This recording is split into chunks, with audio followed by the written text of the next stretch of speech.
Hello guys, তো আজকে আমি এসে গেছি একটা নতুন কাজ নিয়ে, একটা নতুন ব্লগ নিয়ে। তো তোমরা ভাবছো কি করব? তো দেখো, পুজো তো সামনে চলে এলো। পুজো মানে ঘর ঝাড়া তো আছে, আর তার মধ্যে প্রথমে হচ্ছে রান্নাঘর পরিষ্কার করা। তাহলে আজকে তোমার সাথে শেয়ার করবো যে আমি কী করে আমার রান্নাঘর পরিষ্কার করি। তো দেখো, রান্নাঘরের অবস্থাটা খারাপই আছে, তাই ভাবলাম চলো পরিষ্কারটা করেই নিই। চারিদিকে সব জিনিসপত্র উল্টো পাল্টা হয়ে সব পড়ে আছে, নোংরা হয়েও পড়ে আছে। তো ভাবলাম যে চলো কী করে পরিষ্কার করবো। আরে আমার রান্নাঘরটা এত বড় না বন্ধুরা, মানে পরিষ্কার করতে করতে আমার দম বেরিয়ে যায় পুরো একদম, তাও করতে হবে। তো দেখো, সব আগে যত কন্টেনারগুলো আছে সব আগে নিচে তোমার নামিয়ে নিয়েছি।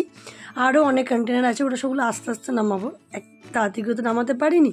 তারপর এই দিকটা সব নামালাম, এখানটাও পুরো উল্টো পাল্টা হয়ে পড়ে রয়েছে। আর এইদিকে যে তোমরা সেলফের তাকটা দেখছো, এইটা পুরো তোমার এখান থেকেও যত বাসন আছে, পুরো যত আমার কাচের বাসন আমি সব এগুলো এখানেই রাখি। এইগুলো আজকে সব পরিষ্কার হবে। তো তারপরে দেখো, আমার একটা করে কন্টেনার থেকে আমি যত এইগুলো মশলাপাতি আছে সব একটা জায়গায় রাখছি, কেন কি এই কোটোগুলো সব পরিষ্কার করতে হবে। কিছুদিন বন্ধুরা আগেই করেছিলাম, বাট এত নোংরা হয়ে যায় না, প্রচণ্ড চ্যাট করে, দেখতেও বেশ খারাপ লাগে। তো সেই জন্য সব আছে, লঙ্কা আছে, পোস্ত আছে, মশলা আছে, অনেক রকমের মশলা আছে, তারপরে সর্ষে আছে। তো সব এগুলোকে বার করে একটা অন্য বড় কন্টেনারের বড় জায়গার মধ্যে সব এগুলোকে দেখো আমি রেখেছি। তারপরে আমি রাখার পর ঠিক করলাম যে চলো, আমাকে রাখার পর একটু গরম জল করে নিতে হবে, কেন কি গরম জল না করলে এগুলো পরিষ্কার করা সম্ভব নয়। তাই দেখো, সব জিনিসপত্রগুলোকে অন্য জায়গায় রেখে এই একটা জায়গার মধ্যে সবগুলোকে রেখে নিয়েছি। তো এত এত মালপত্র কী করে যে পরিষ্কার করবো ভগবান জানে। আমার তো হাজব্যান্ড পুরো রেগে বোম যে তুমি কেন এত কাজ করছো, কিন্তু আমি বললাম যে না, করি, প্রত্যেক বছরই তো করি। তো দেখো গাইস, রান্নাঘরটার অবস্থা দেখো, শুরু এখনও হয়নি, আগে দেখো হতে হয় কেয়া। তারপরে দেখো, গরম জল চাপিয়ে নিয়েছি। গরম জল করার পর সব কোটোগুলোকে ঠান্ডা গরম জল, একটু গরম জল দিয়ে পরিষ্কার করব। তারপর থেকে এখান থেকে সব কাঁচের জিনিসপত্রগুলোকে আস্তে আস্তে একটা করে নামাচ্ছি, কেন ভেঙে গেলে পড়ে গেল, ভেঙে যাওয়ার প্রচণ্ড চান্স থাকে। যেহেতু এগুলো দেখতে সুন্দর লাগে ঠিকই, কিন্তু কাচের যে কোনো জিনিসকে গুছিয়ে রাখা এবং সেটাকে মেনটেন করা খুব কঠিন ব্যাপার। তো এরকম করে আস্তে আস্তে সব জিনিসপত্রগুলোকে আমি নামিয়ে এক জায়গায় রাখবো। পরে শুরু হলো বন্ধুরা মহান কাজ, মানে এই প্রত্যেকটি কন্টেনারকে বা কাঁচের জিনিসকে গরম জল দিয়ে হালকা হালকা করে সার্ফ দিয়ে একটু করে পরিষ্কার করা। এই কাজটা আমি শিখেছি আমার মায়ের কাছ থেকে। ছোটোবেলায় আগে যখন পড়াশোনা হয়েছে, তো তখন মা বলতে এগুলো একটু পরিষ্কার করে দিত, তো তাই করতাম। কিন্তু আমার এমন দুর্ভাগ্য, আমি মেয়েকে দিয়ে কিছু করার না, কারণ মেয়ে অনেকটাই ছোটো, মেয়ে পারবে না।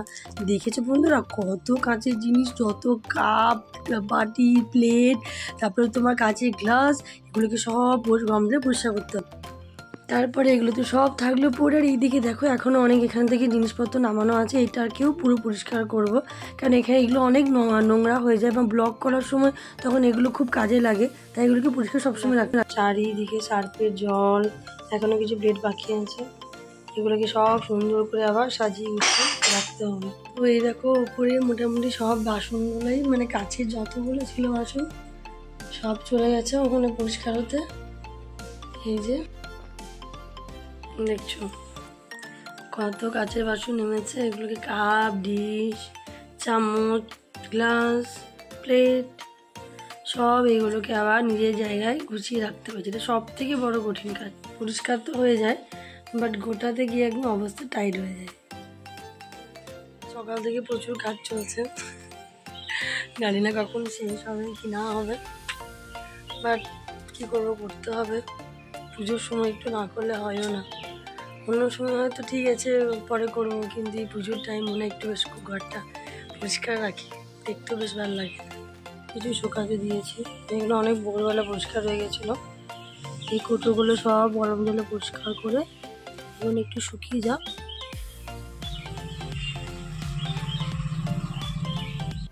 Oh my God!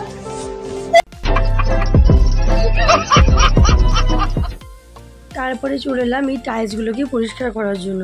তার জন্য একটু শ্যাম্পু নিয়ে নিয়েছি, আর একটু হালকা উষ্ণ গরম জল, হালকা তার সাথে ঠান্ডা জল মিক্স করে এই দিকটা পরিষ্কার করছি। কেন কি জানো বন্ধুরা, এই গ্যাসের এই সাইডগুলোটা না প্রচণ্ড চ্যাটচ্যাট করে একদম, যেহেতু এখানে রান্না টান্না হয়, তো এগুলো ভালো করে ঘষে পরিষ্কার করছি। আর তারপরে এটা করার পর এটাকে আবার ঠান্ডা জল দিয়ে অন্য কাপড় দিয়ে সুন্দর করে মুছে পরিষ্কার করতে হবে, মানে দুবার করে পরিষ্কার করতে হবে।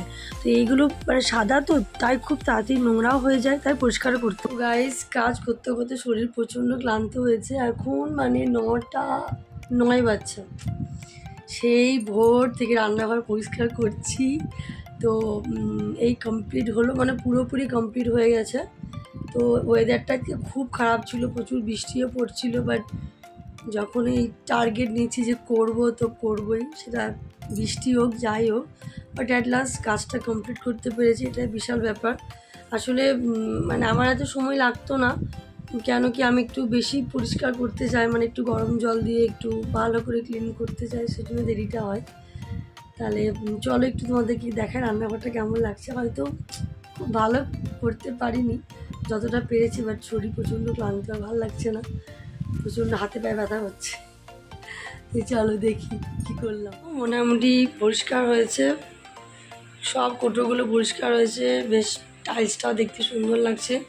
এই কোটোগুলো তো সব থেকে, কন্টেনারগুলো সব থেকে বেশি নোংরা হয়, দেখতে যতটা ভালো ততটা বেশি নোংরা হয়, পুরো চ্যাট করে। কিছুদিন আগেও পরিষ্কার করেছি, আবার আজকেও পরিষ্কার করলাম, বেশ পুরো টাইলসটা পুরো পরিষ্কার লাগছে একদম। তো ওই দেখো মোটামুটি পরিষ্কার হয়েছে। এখন নিচের দিকগুলোতে পর্দা টাঙাতে হবে, ওগুলো পরিষ্কার হয়নি, মানে ওগুলো কেচে পরিষ্কার করতে হবে। তো যে দিকটাও কমপ্লিট হয়েছে, যতটা পেরেছি পরিষ্কার করেছি। তারপরে জানি না, দেখো এটাও, এখানে সব বাসন যত এখানে তোমরা কাঁচের দেখছো সব পরিষ্কার করেছি বন্ধুরা, সব মানে একদম নিট অ্যান্ড ক্লিন। দেখো সব পরিষ্কার করা হয়েছে, এগুলো পরিষ্কার না করলে না বেশ ভালোই লাগে দেখতে, বেশ পরিষ্কার লাগে। পুজোতে এলে পর প্রত্যেক বছরই করি, এই বছর নতুন নয়, প্রত্যেক বছরই করা হয়। তো এই দেখো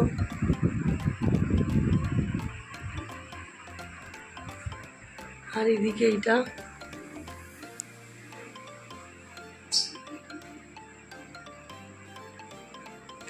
এই হচ্ছে রান্নাঘর।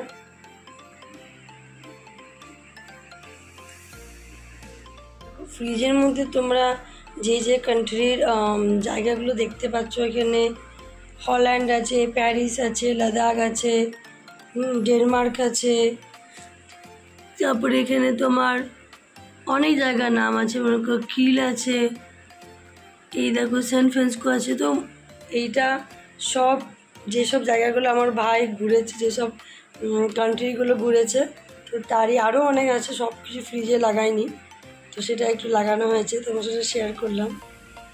কেমন লাগছে অবশ্যই জানো। চলো বন্ধুরা আজকে ভিডিওটা শেষ করলাম।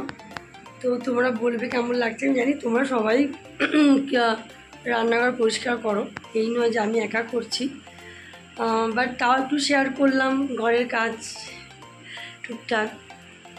তো চলো আজকে ভিডিওটা এখানেই এন্ড করলাম, আবার দেখা হচ্ছে নেক্সট কোনো ভিডিওতে, নেক্সট কোনো ব্লগে আর শর্টসে তো আমি আছি। আর যারা এখনও পর্যন্ত আমার চ্যানেলটা সাবস্ক্রাইব করোনি, তাহলে প্লিজ বন্ধুরা একটু সাবস্ক্রাইব করে দিও আর একটু লাইক করে দিও, এইটুকু তো কাজ বন্ধুরা, সাবস্ক্রাইব করতে তো পয়সা লাগে না, জাস্ট করলেই হলো। তাহলে চলো টাটা, আবার দেখা হচ্ছে নেক্সট ভিডিওতে, টাটা।